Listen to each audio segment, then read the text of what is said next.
Sahana Vavatu Sahano Bhunaktu Sah Viryam Karavavahai Tejasvinavadhitamastu ma vidvishavahai.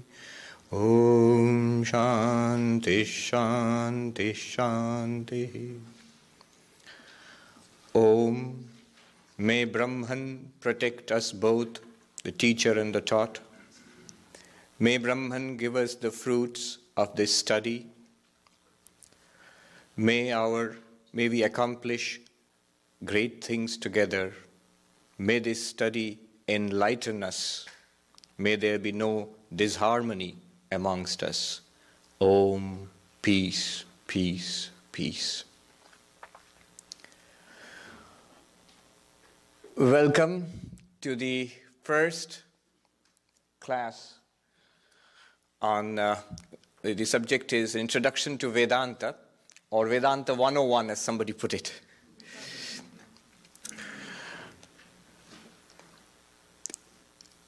Questions like, fundamental questions, who am I?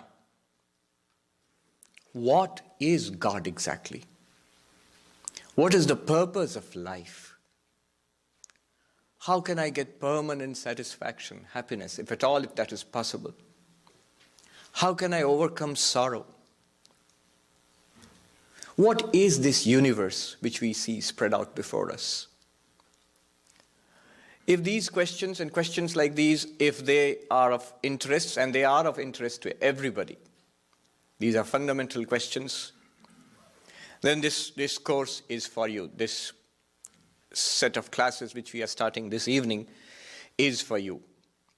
The answers that we will discover over the course of several evenings to follow, these answers are the answers provided by the most ancient civilization on this planet. The answers given, answers found by the sages of the most ancient religion existing on this planet today. These are the answers that we get from Vedanta. Now, in a course like this, it would be customary to start with an introductory lecture. Where I tell you what Vedanta is and what the fundamental texts are, and many preliminary questions. What is expected of us, what are the preparations, so on and so forth. But I shall not do none of those things to begin with today, for two reasons. One is that none of you, almost all of you, have been coming to the Vedanta Society for quite some time, so none of you are novices to Vedanta. And I'm sure all of you, even if there are a few who are coming for the first time, you are all spiritual seekers. We are all spiritual seekers. So these questions are not new to us. Even the answers are not new to us. So I shall not start with a usual formal, boring introductory lecture. That's the first reason why I shall not do that now. The second reason is I have selected for this class a little text. This text called Drg-Drśya-Viveka, which is in the hands of most of you this evening already. The analysis of the seer and the seen. This text is what is called a prakarana grantha, an introductory text. Loosely translated, it would be exactly what we have called this course, Introduction to Vedanta. So this text itself is an introduction to Vedanta. And this text is a very interesting text. One reason I've selected it is because it has certain very unique characteristics. This text is a very exciting text. The author does not beat about the bush, does not waste any time on preliminaries, wastes no time on preliminaries. Not a single verse in this text is wasted on anything. Though there are important preliminary questions, but he dismisses all of them. And he goes straight into the heart of the matter. In the very first verse, it's quite interesting to note all traditional texts start with salutations to Guru, to God, and so on. You would have noticed. He doesn't even do that. He goes straight into the subject matter. And the text is dramatic. Maybe the most important verse in the whole text is the first verse. And there are other remarkable verses which come up one after another, which have become famous in the entire corpus of Vedantic literature. So it's a text which is full of drama, of movement, profound philosophical thinking. So in the spirit of this text, instead of wasting time on preliminaries, I shall get to all that much later, but we shall go straight into the subject matter, straight away, in the spirit of the author of this text. The author of this text is a bit is obscured in mystery. One source puts it as that Shankaracharya wrote, Adi Shankaracharya wrote this text 1200 or 1300 years ago, but that is not a very credible idea. There are two other possible authors. One is Bharati Tirtha, and the other one is Vidyaranya. You might have heard of a very well-known non-dualistic text called Panchadashi. So the author of Panchadashi, Vidyaranya, was probably the author of this text, but no author is mentioned. If he was indeed the author of the text is 600 years old, 6 centuries old. But you'll see how fresh it is and how powerful it is. So without any further introduction, further advertisement, since I've already got a captive audience, let's go straight into the text. The way I'll approach it is, this is of course a Sanskrit text, but you needn't worry. I presume no knowledge of Sanskrit, and I'll indeed have very little to do with the Sanskrit in the text. But I will chant the Sanskrit, and you can follow after me if you like. And then it will be entirely in English with a smattering of few Sanskrit terms, which I will explain a number of times.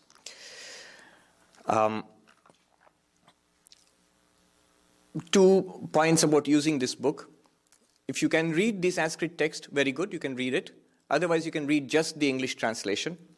So here you have the Sanskrit text, you have the word-by-word meaning of each word translated into English, and the meaning of the entire verse given in brief, followed by certain notes. So you can read the English translation. I would ask you not to go into the notes now. I would ask you to concentrate on what I am saying. Later on, if you like, you can go to the notes. Often the notes are not very helpful. They're a bit dense. So focus on what I am saying and try to follow that. The book has 46 verses. There are 2 versions of this book, one with 31 and one with 46. The entire text is here. But traditionally, it is said that the 31 verses 1 to 31 are the original verses, and we will see that it completes the whole text. So we shall study 1 to 31. The scholars feel that the verses from 32 to 46 have been added later. So we will not go into all that. When we study this, the procedure I would like us all to follow is threefold. First, we shall study the verse, I shall translate the meaning and talk about the meaning. So, the first stage is, am I able to repeat back what is there in the text? I won't ask you to repeat back the Sanskrit original, though that is what is done in traditional traditional gurus in Uttarakhand. They will ask the students to memorize the text. I will not do that for fear of scaring away the audience. But what we should require of ourselves is that once I read it and I listen to it, can I repeat back what the book says? Can I repeat back what the book says? I'm not asking you to say that you have understood what the book says. The first stage is simply to repeat back. This is what the book says. Maybe I don't understand it. Maybe I don't believe it. But can I say what the book said? That's the first stage. And that's the basis. Without that, we are lost. So the first thing is, what did the book say? In the next stages, do I get it? Do I understand intellectually? Do I understand what the book said? That's the second stage. So I should be able to answer questions, doubts which come up in my mind. I should be able to answer that. So do I understand what the book said? And the final and most important is it real to me? Is it real to me? in that what the book says is, can I recognize it as a fact? If you can recognize it as a fact, that's the last stage or the penultimate stage to enlightenment.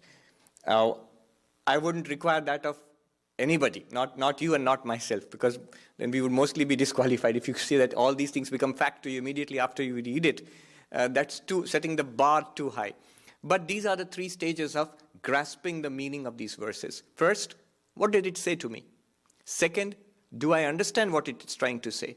Third, can I acknowledge that it's the truth, it's the fact? It's a fact. Right. With having said that, let's plunge straight into the text. Let's see what this author, 600 years ago, in South India, in the state, what is the state of Karnataka now? It was the Vijayanagar kingdom, 600 years ago. What the author has to say to us in Hollywood in the 21st century. And we'll be stunned at how profound some of these things are.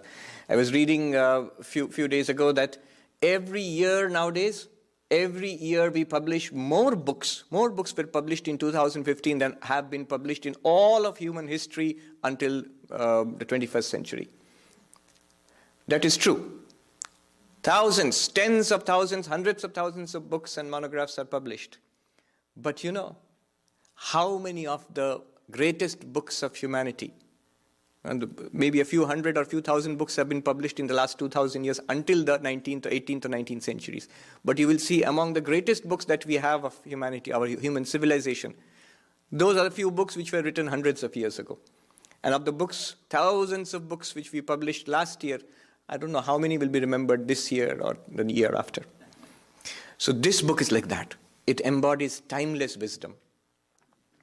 The core of not only Hinduism, this is the core of all religion. Especially in this modern age, the age of reasoning and questioning. The answers are here. We shall see all that as we go in. I shall read, please follow after me, then we shall discuss. Rupam drishyam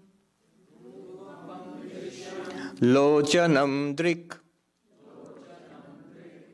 tad drishyam driktumanasam drishyadhivrittaya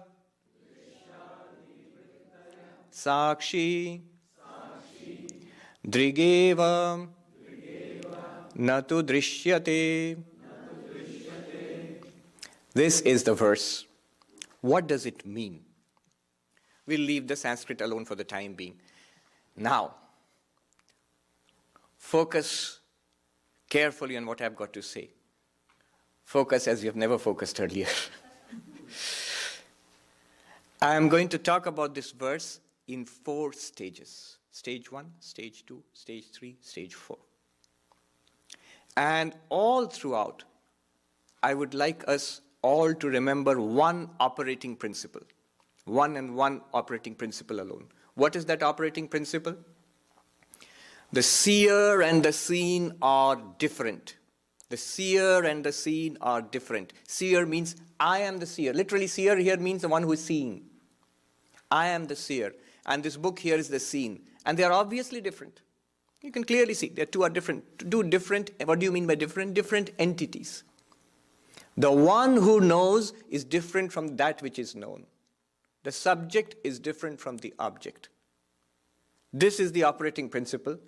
And here the book is not asking us to accept anything on faith. It's common sense. That's what we accept anyway. Eyes see something, and what the eyes see is different from the eyes. That's common sense. We know this. Everybody knows this. And the book says that is sufficient. Just hold on to that. That is number 1. And that's an important principle that we have to hold on to. Now, what does the verse say? Stage 1. I told you 4 stages. Stage 1. The verse starts very simply. It says, forms, colors are the seen. That which is seen. Eyes are the seer. The eyes are the seer. The eyes see and the forms are seen. They are not making a sophisticated statement. not a scientific statement, not a deep philosophical statement, just common sense, just the way we experience the world. Eyes are seeing, and the forms and colors in the world are seen. Now, what is the principle that we are going to hold on to? The seer and the seen are different. So, the eyes are different from what they see. Quite obviously true. What I'm seeing around, they're all different from my eyes. In fact, unless an object is at a distance from the eyes cannot see. Even the spectacles which I wear on the bridge, if you wear spectacles on the bridge of your nose, the spectacles also must be at a little distance from your eyes. In fact, the only thing that the eyes cannot see are the eyes themselves. Eyes cannot see themselves. You can see a picture of your eyes, you can see a reflection of your eyes. The eyes cannot directly see the eyes themselves. They can only see things which are different from them. So the seer and the seen, the eyes are the seen, eyes are the seer, and the seen is this world of forms. Literally, the Sanskrit term rupam means color, but also you can extend it to forms. All shapes and forms, whatever you see, actually in your visual field, they're all different from the eyes. Now, what the verse is going to do here is, like any good teacher, the verse, the book, the author starts from the known and will take us to the unknown. Like any good teacher. From the near to the far. From what is to what shall be. That is the golden rule of teaching. From the known to the unknown, from the near to the far, from what is to what shall be. And that's what the author is doing. First, he states something that's so obvious, we will feel like, right, many of you would be feeling now, okay, you advertised it a lot, now can you get a move on? We know this is very simple. But wait, we are going to take a few more lessons from this and then move ahead. First one, we all know, the seer and the seen are different. That's one. Second, the eyes are one. I don't mean we are one-eyed. The one organ of vision, the same organ of vision. And the things the eyes see are many. I can see white here, black here, gray here, blue here, so many shapes. I can see people here, benches and the carpet and the light and this beautiful hall. So many things, so many forms, all are seen by the same eyes. So what is the principle we extract from this? Eyes, the seer is one, the seen are many. The seer is one, the seen are many. That is one lesson we take from this. The second lesson we take from this is, if you sit and watch here, I'll find what I see is continuously changing. This hall was empty, people came in, this hall was dark, it has been lit up, after some time we'll all go away. What you see keeps on changing, isn't that so? The eyes being relatively the same and unchanging, relatively. It's part of the body and body is changing, of course. But relatively unchanging, what it sees continuously changes. So the seer is relatively unchanging, seer remaining unchanging, the seen keep changing. The seer remaining unchanging, the seen keep changing. So three things we are taking from this. The first thing is our original lesson, that the seer is one, the seer is different, and the seen are different. That's number one. Number two, the seer is one, the seen are many. Number three, the seer is relatively unchanging, the seen keep changing. Okay, that's stage one. Now let's go deeper. Let us go deeper.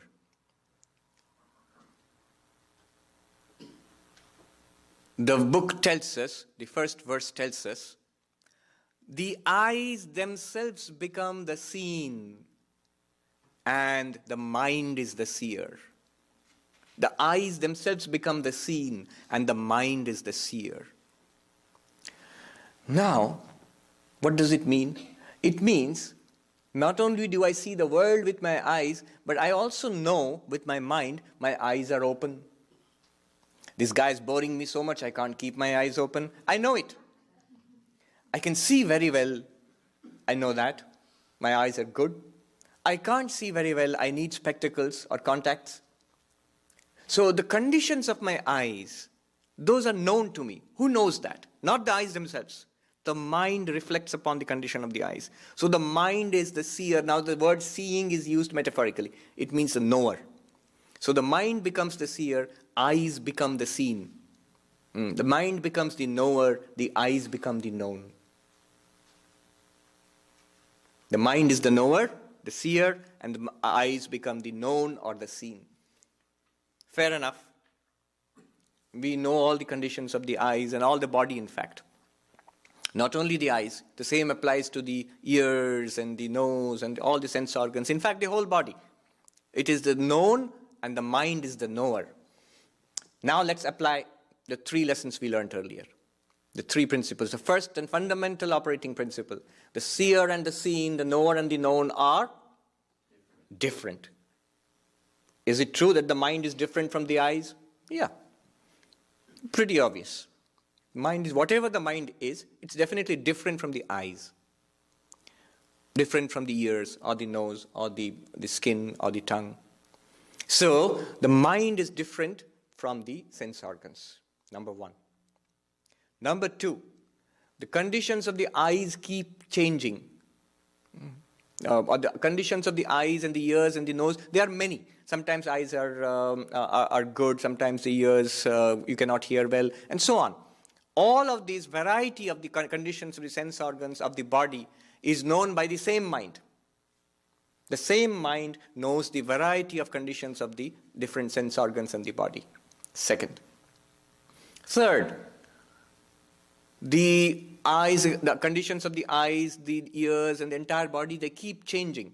The mind, compared to that, relatively unchanging. It's the same mind after all. Mind changes into mind, but the eyes, ears, body, they all keep changing in various ways. So the variety of changes in your body are known by the same seer, the mind. That bears repeating. The seer and the seen are different. Number 2, the seer being one, the seen are many. Number 3, the seer remaining relatively unchanged, the seen keep changing. And again it's obvious. Again it's obvious. Now, let's go deeper. Now the magic begins. The third stage of the verse talks about the mind itself as seen. The mind itself as seen. Are we not aware that I can understand what this person is saying? Are we not aware that I cannot understand what this person is saying? When I want something, a desire, I'm aware of my desire. When I'm happy, am I not aware that I'm happy? When I'm sad, am I not aware that I'm sad? When I can remember something, am I not aware that I am remembering something? If I cannot remember something, my memory is failing me. Am I not aware that I cannot remember something? So all the functions of the mind are known to us. Whatever is happening in the mind are more or less known to us. We are aware of it. Therefore, the mind is also something that is seen. It is something that is known. We can immediately do it. Close your eyes and look into the mind. It's called introspection. You can do it. So, the mind is something that is known. If the mind is known, the mind is something seen. And there is a seer of the mind. There is a knower of the mind. What it is, we don't know exactly, but we can call it the witness. The Sanskrit term is sakshi. Let's call it the witness. Why would you call it the witness? Because it is that which sees the mind. It sees the mind. So the mind becomes seen, and there is a seer of the mind within us. So what? Well, here is where things start getting fun. Let's apply those 3 lessons. Number 1, the seer and the seen are different. So that which the witness which watches the mind is different from the mind. And the second one is the seer remaining one, the seen are many. Thoughts, feelings, emotions, ideas are many in the mind. A continuous stream of movement in the mind. Always. The knower of the mind is the same. Third, the mind has many types of His mind is continuously changing. So many types of thoughts, feelings, emotions, the mind is manifold, the knower is one. And the third point is the mind is continuously changing. The sakshi, the witness, is not changing. It watches, unchanging. These three lessons. So what? Well, here's where I usually tell a story. It was a very interesting, instructive story. There was this businessman in India who had problems like businessmen do. And what they do in India is they go to a Swami. And the Swami usually lives in the Himalayas. And the higher in the Himalayas, the wiser he's supposed to be. You live, higher you live, the more wisdom you're supposed to have. And it gets colder and you're supposed to wear less and less clothes as you go up there. And that's a really great Swami. I remember seeing this cartoon in Reader's Digest long, long ago. And they had this comic, peaks, mountain peaks, just like triangles, very sharp up there. A small one, a medium one, and a very high one. And on each of them, these peaks, there were 4 or 5 of them. Each of them, there is a Swami sitting there on the peak itself, in a yogic pose with long beard and looking up. Each of them are looking up. Now, when you look up at the highest peak, what are they all looking up at? On the highest peak is a television set. So they are all looking up there. So this businessman, this chap, he goes up to a pretty great Swami who lives very high up in the Himalayas, and he says to the Swami, "Oh Swami, I am miserable. I am miserable. Help me." Swami says, do you experience your misery? Do you feel your misery? He says, "Of course I do. That's why I've come to you."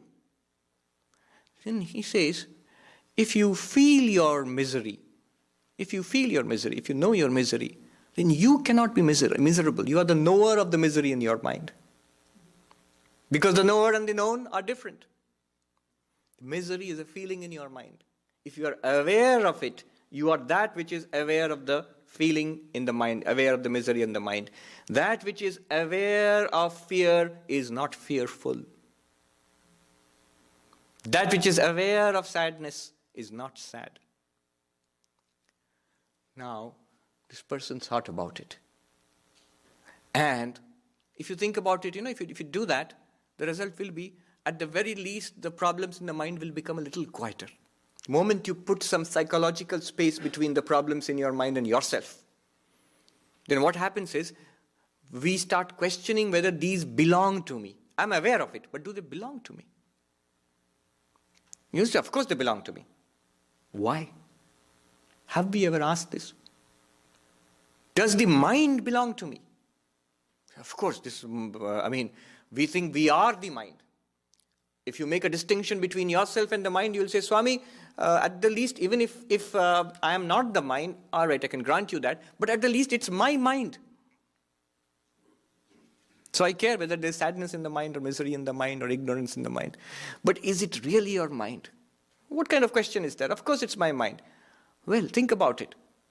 You go on a train, you board a train here, a day train, and you have a passenger who sits in front of you, and you get to know this guy, you know his name and what he does, and you can see him, what he looks like, or what he talks like, everything you know about him. After a few hours, he gets down and he's gone.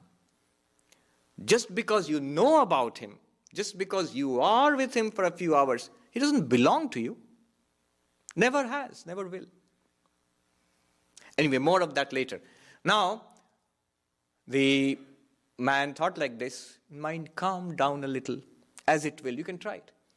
And he came back to the Swami, and he said, Swami, you are right. That's really profound, Swami.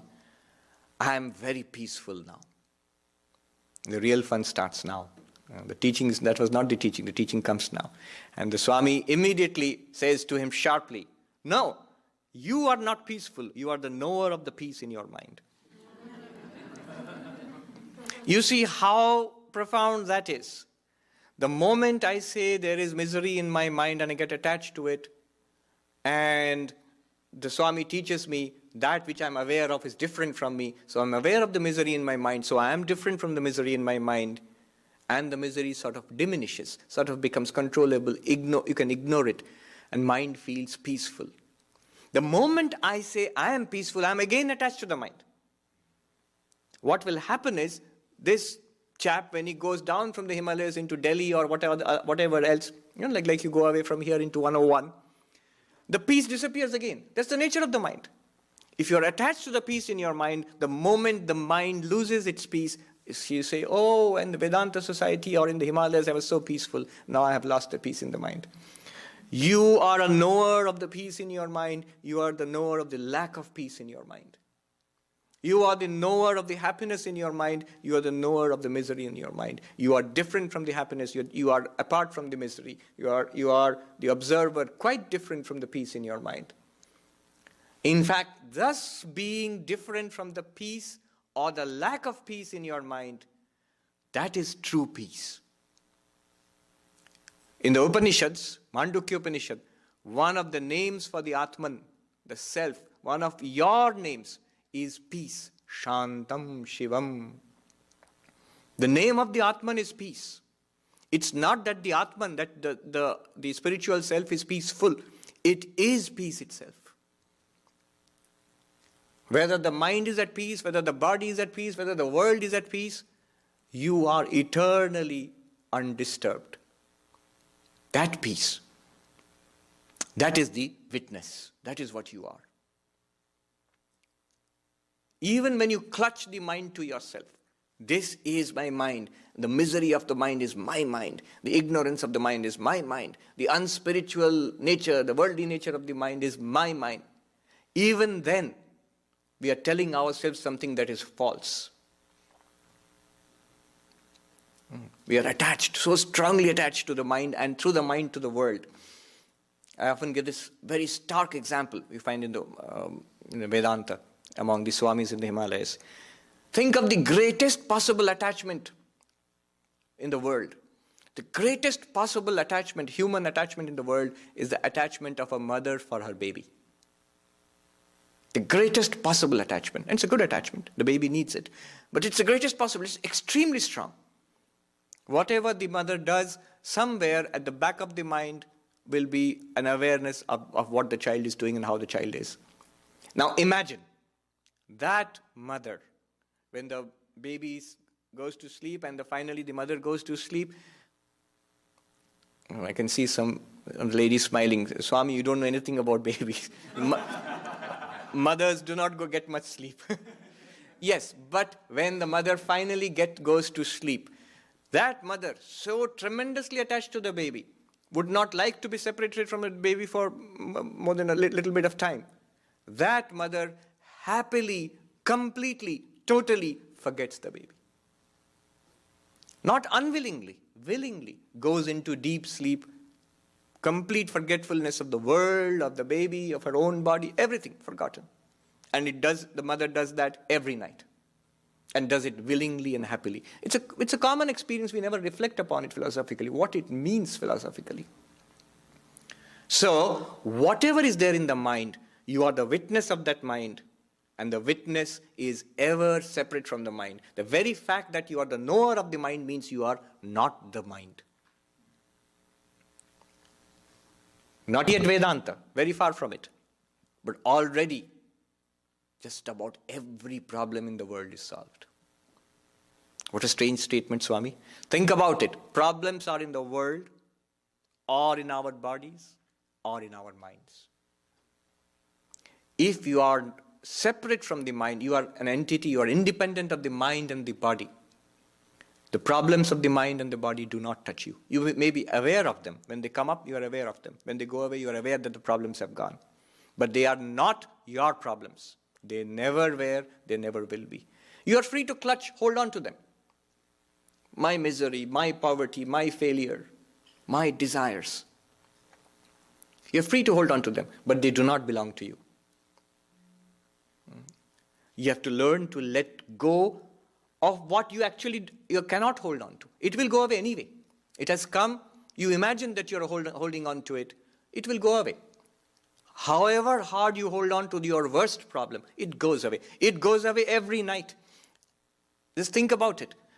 The guy with the worst kind of problems in the intensive care unit of the what's the hospital, Cedar Sinai? In the intensive care unit of that hospital, dying, multiple diseases, organ failure, no hope. The moment that guy goes into sleep, into deep sleep, that guy's deep sleep and the billionaire's deep sleep and Obama's deep sleep, the president, most powerful country in the world, their deep sleep is exactly the same. No problems. All right. Now, learning to let go. I can't help but tell you that little story here. It's another of the Swamis, other stories the Swamis in the Himalayas tell. What is this learning to let go? There was this monkey, a farmer, who used to keep bananas in a jar. And the jar had a narrow neck. And there was a monkey who watched this. And when the farmer would go a little distance away, the monkey would come down from the tree and put its hand in the jar and take out the bananas and run away. And the farmer thought, how do I control this pest? So what he did, he got a jar with a much more narrower neck. And he put it there and he forced the bananas inside one by one. The monkey watched all this. When the farmer went a little distance, the monkey climbed down, put its hand in, you can imagine the triumphant grin, and caught hold of the banana. But the problem is now, it can't pull the banana out of the jar. Because the neck is not wide enough for the banana and its hand. And the farmer comes and thrashes the poor little monkey, gives him a solid beating. Now, how can the poor little monkey, it's not very poor, but a pretty naughty monkey, how can the monkey escape the thrashing? The only way the monkey can escape is to let go of the banana. But the monkey doesn't occur to it, so attached to the banana tremendously, I will not let go. And it takes a beating. You can just let go, and it can run away. But it will not let go. It is not trapped. The only thing that traps it, it's desire and its confusion. That I cannot take my hand out. You cannot take your hand out because you're holding on to something which is not part of your hand. How does the monkey escape? By letting go of the banana. Letting go of the banana, the monkey becomes a monk.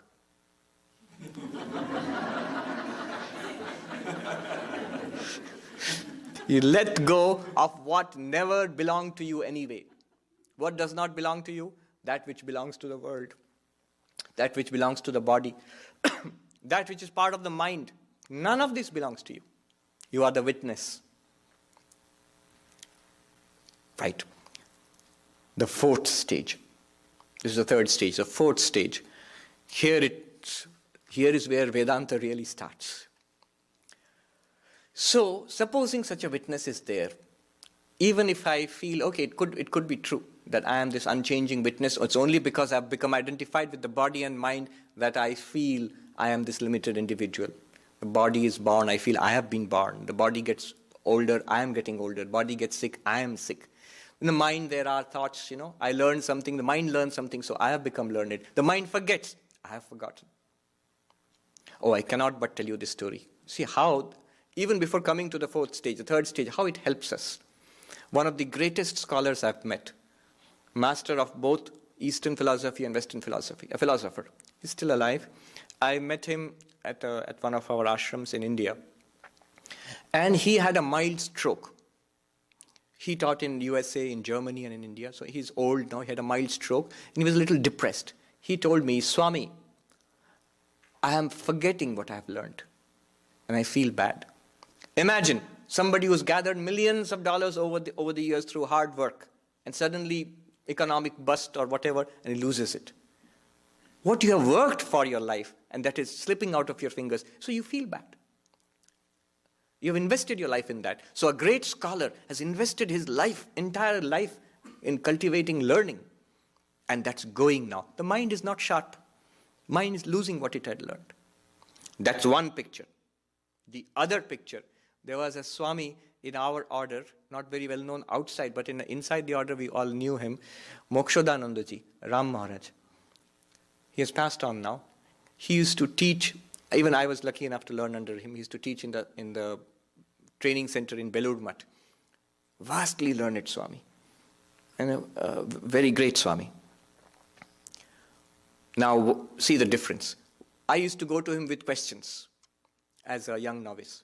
So one day I went to him. He used to be in the what we call the Arogya Bhavan, where the old Swamis stay. He was sick. He was 12, 14 hours in a day sometimes. Oxygen had to be given to him. And always there was a twinkle in his eyes and a smile on his lips. Anyway, so I used to go to him with questions.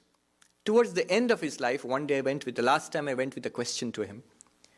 He thought and he thought and he thought, and he said, I can't remember anymore. It's all going away. Okay? Till this point it matches. The next, he said with a big smile, let it go. Its work is done. All the Vedanta I have studied in my life, all the scholarship I have got, let it go. Its work is done. He has got something eternal, something permanent, something unshakable, from which position he can let go of everything. He can let go of the banana. Yeah. There's no problem anymore. This is what happens when we truly, truly understand and feel that we are not the body, not the mind. Fine.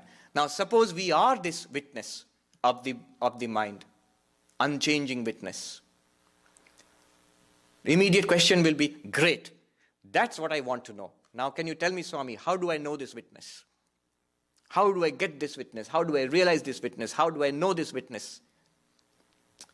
And the answer comes in the last quarter. You can never know it. You can never know it. I can see the shocked expression in most of your faces. Swami, you should have told us this earlier. I wouldn't have signed up for this course. Can I have my $3 back? More than 100 years ago in London, Swami Vivekananda was giving a talk on advaita-vedanta, on Jnana Yoga, and he said exactly this thing. The self cannot be known, is not an object of knowledge. Then he says, hurries on and says, but you must not go away with the idea that it is unknown. It is more than known. In every knowledge, the self reveals itself. The Kena Upanishad says, what is the self? The knower, the witness.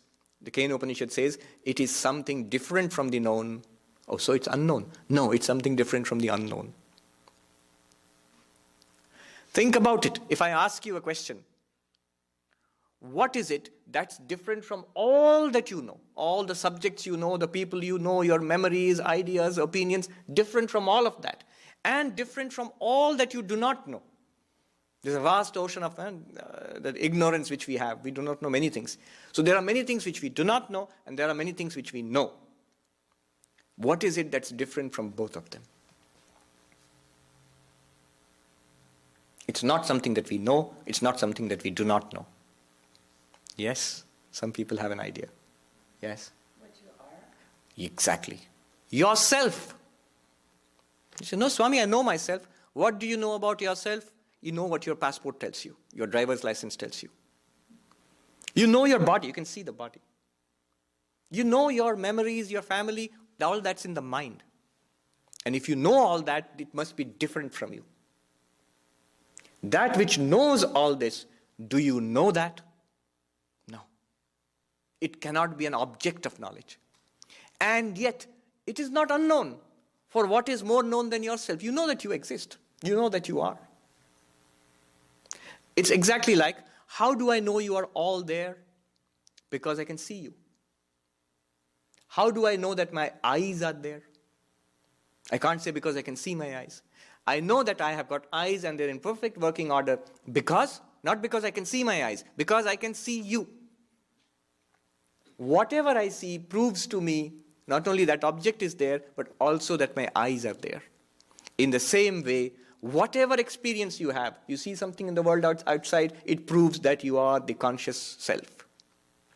You have a feeling in your mind and a memory, an emotion.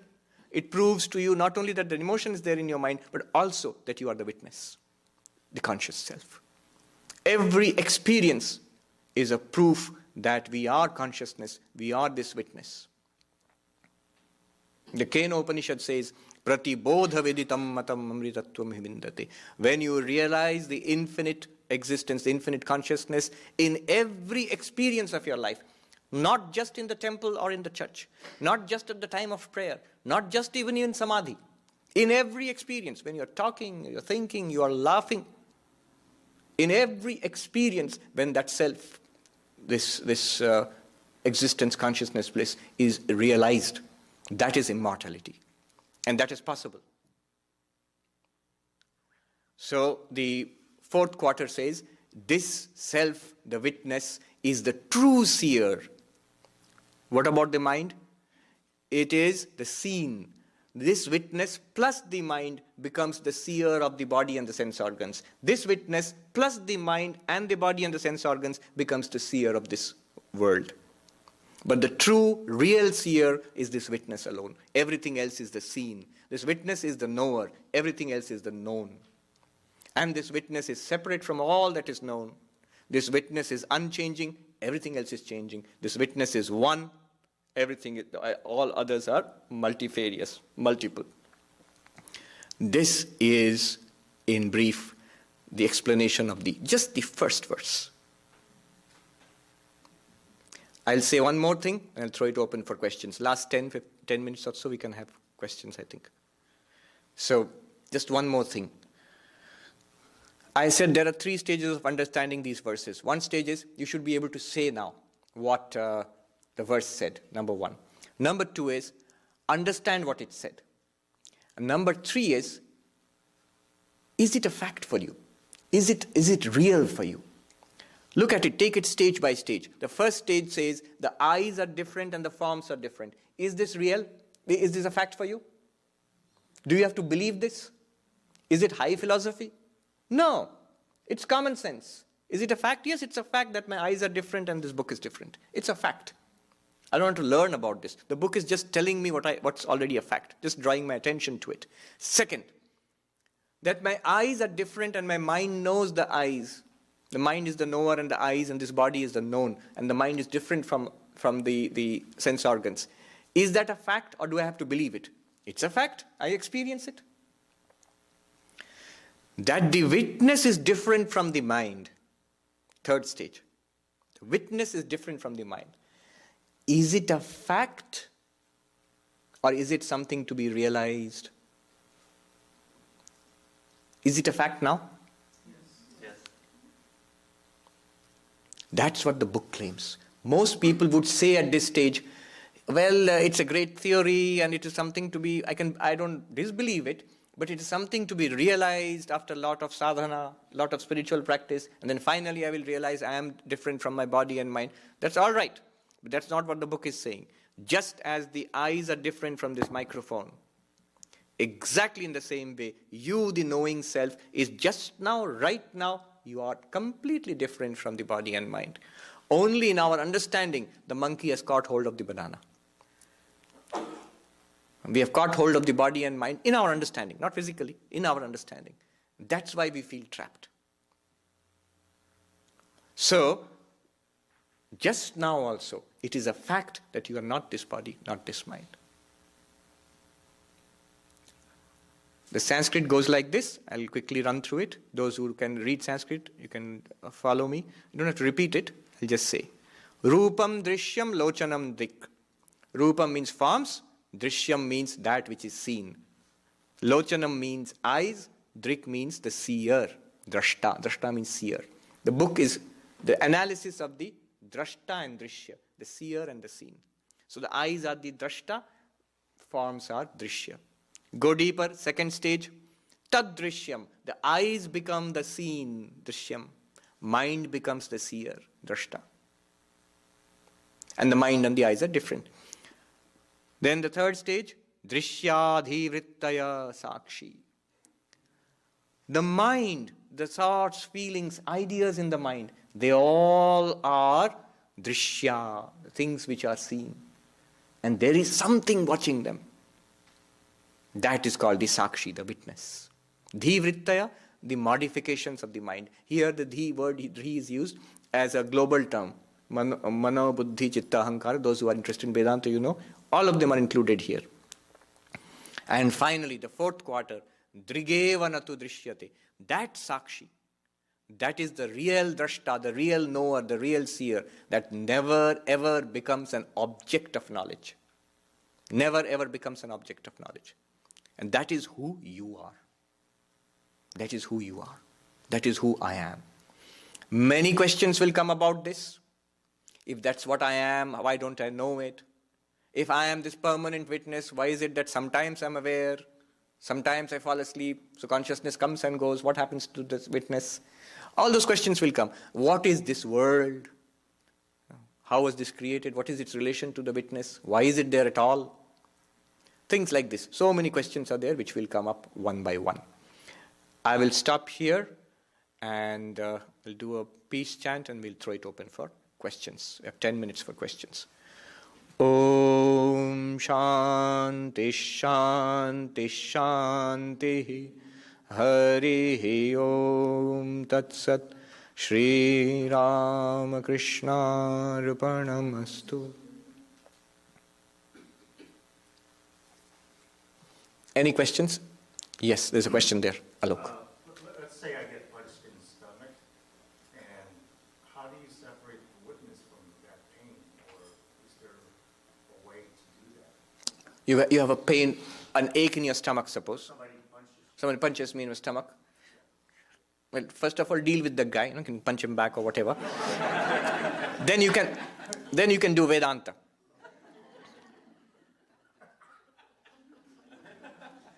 This question of dealing with pain, and the grossest form is physical pain. Physical pain. And this question is immediate, and it works here too. It works here powerfully. It works here just now. Even before we are realized souls and enlightened souls, it still works. You see, it works this way. This question was asked by a student to Shankaracharya. There's a book called Upadesha Sahasri. In that, Shankaracharya gives this philosophical way of analysis of your feelings, emotions, pain, and so on. Then the student asked this question, but sir, in the book it's there, but sir, if my hand gets burned, it hurts. Even after I read Vedanta, it still hurts. And Shankaracharya says, their answer is, are you aware of the pain? Of course I'm aware of the pain. If you are aware of the pain, you are that which knows the pain. And you must be different from it. Remember, Vedanta is not anesthesia. Vedanta is not a painkiller. In Hindi they say, Vedant tod phod nahi karti hai. Vedanta does not try to change the world of appearance. Karma Yoga tries to change something. It does good to the world and purifies the mind. Bhakti Yoga tries to make a change in our, take away desires of the world and focus it all on God, love God. It's a change. Raja Yoga, the path of meditation, makes a change in the mind, focuses the mind on God and tries to attain samadhi, which is also a state of the mind. Jnana Yoga alone does not try to change anything. It just tries to get knowledge, which removes ignorance. So, it's not going to take away your pain. But what it's going to do is something more profound. Sri Ramakrishna, terrible pain of cancer in the throat. He's lying there sick and weak in Kashipur, in Calcutta, last days of his life. And Swami Turiyananda, Hari, he comes and he asks, sir, how are you today? And Sri Ramakrishna sort of croaks, I can't eat, it hurts.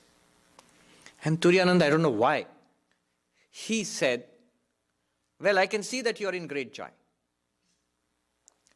And Sri Ramakrishna bursts into laughter and he says, this rascal has caught me out. Shaladhariniyach. This rascal has caught me out. That it pains and it hurts and I can't bear it anymore. Up to this, we all understand. We experience that. The next part of it, it does pain and it's terrible, and at the same time I can transcend it in a blink of an eye. That is possible only for the Jnani. The same Hari Maharaj, Turiyanandaji, in the last days of his life, 2 incidents I'll tell you. One is with Swami Atulananda, Gurudas Maharaj, with whom he was in America, and later on in Banaras and in Kashi, in India. They traveled together. Once, somewhere, I think near Hardwar or somewhere, there was a group of pilgrims and they were sitting together at night. Swami Atulananda, who was Dutch and also American, he was here in America. He was a Swami, and Swami Turiyananda. They're sitting together talking about Vedanta. A group of pilgrims had gathered around them in the campfire and listening to talks on Vedanta. And then somebody disputed it. Look, sir, all this sounds fun. All this sounds great. But that you are not the body, it's easy to say these things. If you put your hand in the fire, won't it get burnt? And Turiyanandaji says, I can do that. I can put my hand in the fire, it will get burnt, but it does not affect me. And he rushed to put his hand in the fire, and the others jumped in and caught hold of him and pulled him back. Now, this is one incident. The second incident is very well known. He was in Kashi Shevashram, old, in his old age, and he had a wound in the hand. Once he had a carbuncle also, there was an operation, but also a wound on a hand and finger, and it had to be lanced. A doctor came to lance the wound, and the doctor said it's going to hurt terribly. And I'm to put an anesthesia. And the Swami said, no, there's no need to put an anesthesia. You can operate. And the doctor did operate, and the Swami sat there calmly, smiling. Established, I believe, in the knowledge that I am not the body and not the mind. There is a cutting in the hand going on, there is bleeding there, and there is terrible pain there. I watch all of that. That knowledge is so strong within it that the knowledge itself calms down the mind which wants to react in shock and pain. The funny thing happened the next day. The next day the doctor came again to dress the wound. And he opened the bandage and he was about to dress the wound, and the Swami shouted in pain. The doctor was surprised. Swami, yesterday, this hurts, I know, but yesterday when I operated upon it, it must have hurt much more. You had no reaction then, and you are shouting in pain now. What is the mystery? And the Swami said in Bengali, Bolbe to age, mon tule nitam. You should have told me that you are going to touch it. So I could have, lifted my mind from the body. They can do it immediately. So it's possible. And I'll come to that. But I cannot help but add the funny sequel to all these stories. This is a well-known story. I don't know how true it is. Among monks of our order, it is well known.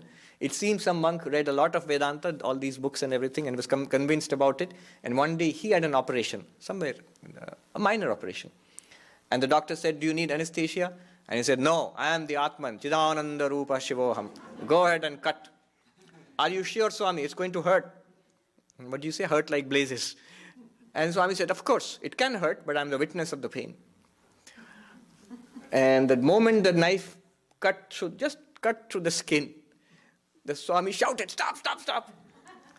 Swami, what happened to your Vedanta? And this works best in Hindi. Then I'll translate. He said, wo shala kitab ka baad kitab mein reh gaya. All that stupid Vedanta is in the books of Vedanta. It's not in real life. It doesn't work. You have to be...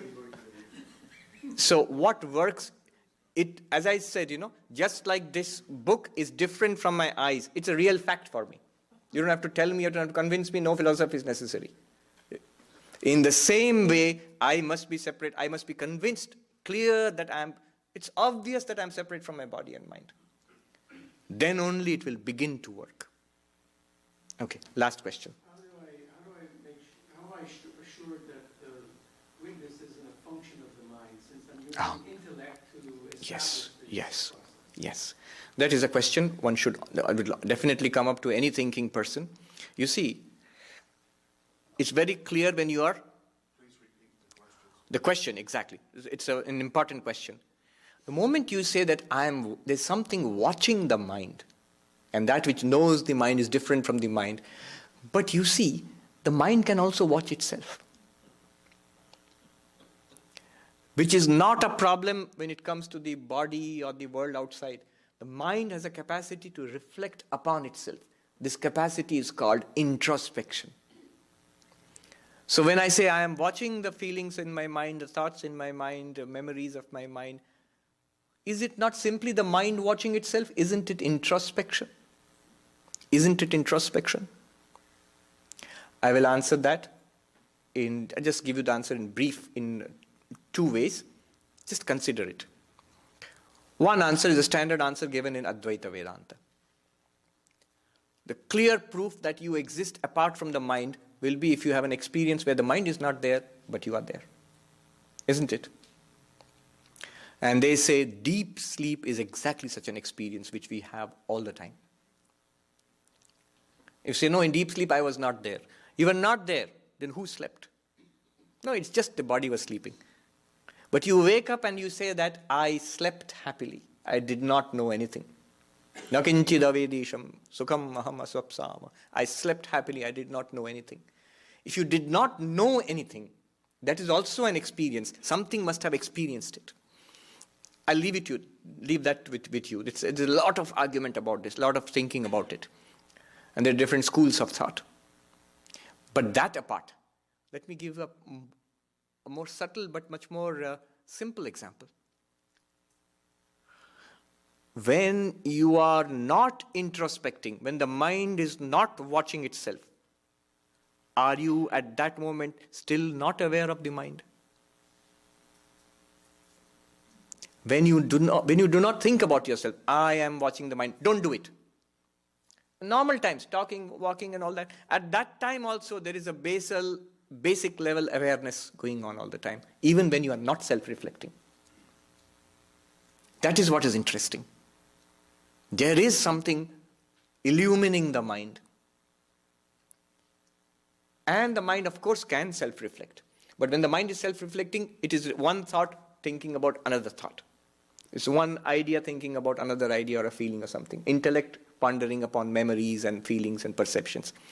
But apart from all that, still there is consciousness in the mind. Even when you're completely absorbed in a task, a surgeon operating on a patient, completely focused in the state of what Mihai Csikszentmihalyi would call flow.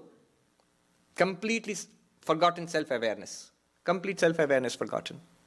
At that time, is the surgeon conscious or not? Of course he is conscious. He's completely conscious. Just that I feeling is not there, the self-reflection is not there. That's one function of the mind. So, the witness is different from the ego. Witness, in fact, one of the definitions of the witness in Advaita Vedanta is the witness of the ego. Buddhescha sakshi. In one of the hymns of Sri Ramakrishna we find, Buddhescha sakshi. Yovetti sakalam nachayasya vetta. One who knows everything, but who is not known by anything. Who is that? You say, oh God. No. In Advaita Vedanta, it's you. The witness of the intellect, witness of the ego. We'll go further into it. All those things will be explored slowly.